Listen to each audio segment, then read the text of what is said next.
Hello, ladies and gentlemen. Welcome to Triple N Media. I am Dr. Nik Nikam. I have been a cardiologist for more than 40 years in the Houston area. The focus of this presentation is ACC AHA 2022 Heart Failure Guidelines, looking at strategies that had the best outcomes, be it a drug, be it a device, be it an intervention. So we're going to look at all these different things and see what is the best result we had from these interventions, and what stage of the heart failure they were implemented. Would they have made a difference if the implementation was at a different settings? So let us begin with the feature presentation.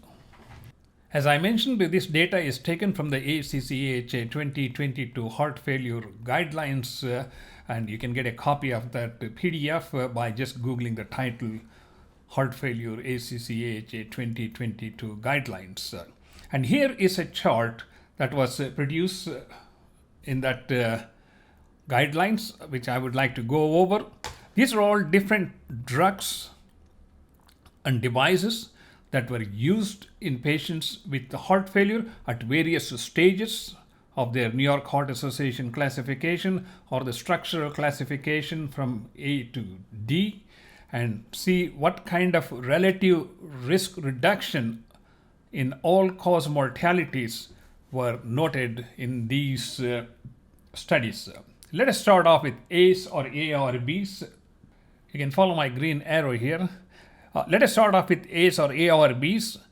The studies showed there was a 17% overall risk reduction in all-cause mortality in this particular study. And the number needed to treat to prevent all-cause mortality over the study period was 22 cases. ARNIs had 16% overall improvement in mortality, and the number needed was 36 over 27 months. And of course, they broke it down into 12 months and 36 months. But let us just focus on this one. Beta blockers had a 34% reduction in overall mortality. And it took like 28 cases over a 12-month period. Mineralocorticoid receptor antagonists had a 30% reduction in the all-cause overall mortality, and it just required to be 9 patients to be treated over 24 months to get the best result. Then we have SGLT2 inhibitors, which showed a 17% reduction in the all-cause mortality, but more importantly, in the SGLT2 study, the number of hospitalizations and visits to the doctors was quite dramatically reduced, and it took like 43 patients over 18 months to achieve this result. Hydralazine and nitrate combination, or either one of those, had the best results in terms of outcomes, 43% reduction in the all-cause mortality, and it just took 25 patients to reduce one mortality over 10-month period. Cardiac resynchronization therapy had a 36% improvement in mortality, and it took just over 12 months to see, it took only 12 patients to see the benefit. And similarly, ICD had a 23% overall all-cause mortality, and you needed to treat 14 patients to see a significant reduction in mortality.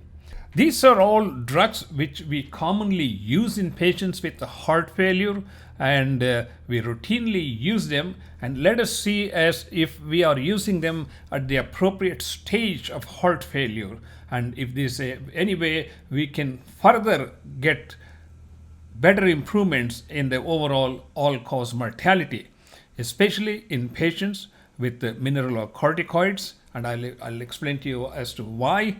And similarly with SGLT2 inhibitors, and of course the CRT, which has or the ICD. Okay, keeping these things in mind, let's look at how we have been using these drugs and at what stage of heart failure. And here is a study which is looking at the utilization of these drugs. As you can see, the SGLT2 have been indicated for stage A of heart failure. I mean, we're looking at the structural changes in the heart. And that's pretty good. If a patient has diabetes, they should be started on SGLT2 inhibitors. Then we also have genetic counseling. Then we have natriuretic peptide biomarker screening, all these things. And look at here, in stage B, before these patients develop symptoms, these patients have been treated with ACE inhibitors for other causes, other reasons like hypertension, and ARBs for the same reason, beta blockers perhaps for the same reason, and ICD for patients with left ventricular ejection fractions less than 30%, and of course genetic counseling. And I'm going to look at a different way as to how we implement these drugs. In the first chart, as I showed you, we saw a 30% reduction in all-cause mortality in patients with heart failure. And the second part is hydralazine and nitrate, which I want to kind of explore. So let's come back here and see, we are using ACE inhibitors at stage B. We are using ACE and ARBs at stage C. And of course, we are doing cardiac resynchronization at class 3 and stage C patients, which is pretty reasonable. And of course, there are more criteria to decide who gets CRT, and there's a whole different chart which I have covered in the more extensive presentation on heart failure. But let's look at here as where we are using the aldosterone antagonists and nesiratide. This is being used at class 3 or 4 heart failure patients, and that is something I would like to see if we can use this at an earlier stage, like class 3 or maybe even late stages of class 2 heart failure, because we got 30% reduction, and there are a lot more people with class 2 heart failure and late class 2 heart failure versus class 3 or 4 heart failure patients. So I mean, this is just my hypothesis. Maybe some of you can comment and let me know as what you think, because when we see an improvement in a drug that reduces mortality, and we are reserving these drugs for class stages like 3 or 4, maybe we should do a study in class 2 patients and see if the benefit is going to be better or if it's going to be the same. The same thing with the hydralazine, and if you look at here, hydralazine and nitrates are used in patients with class 3 and 4 heart failure. Predominantly, it is effective in African American patients, and as I showed you in the first chart here, the hydralazine had 43% reduction in the cardiovascular all-cause mortality, and it took only 25 patients to see the difference. Now, coming back to the same question, should we be waiting for class 3 or 4 before we start these patients on hydralazine and nitrates when we see a 43% reduction in overall cardiovascular mortality? I'm just kind of, thinking out loud.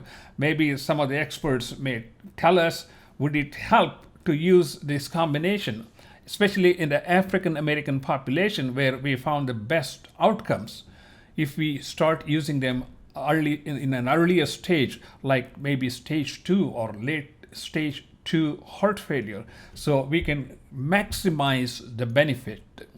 And I told you about the ICD and CRT. They have very strict criteria. There are whole separate charts for these, which are covered in my extensive presentation on heart failure. But I wanted to just bring to your attention as are we using all the armamentarium that is available for managing patients with heart failure, and are we using them in the appropriate time frame or the appropriate stage of heart failure, and would it help if we use some of these drugs earlier? Of course, we're going to need randomized clinical studies to see if they are better, but I'm just bringing up this question so that maybe some experts will look into like hydralazine and nitrates and similarly mineralocorticoids and see whether we can use them in the early stages to get even better outcomes in patients with heart failure, or maybe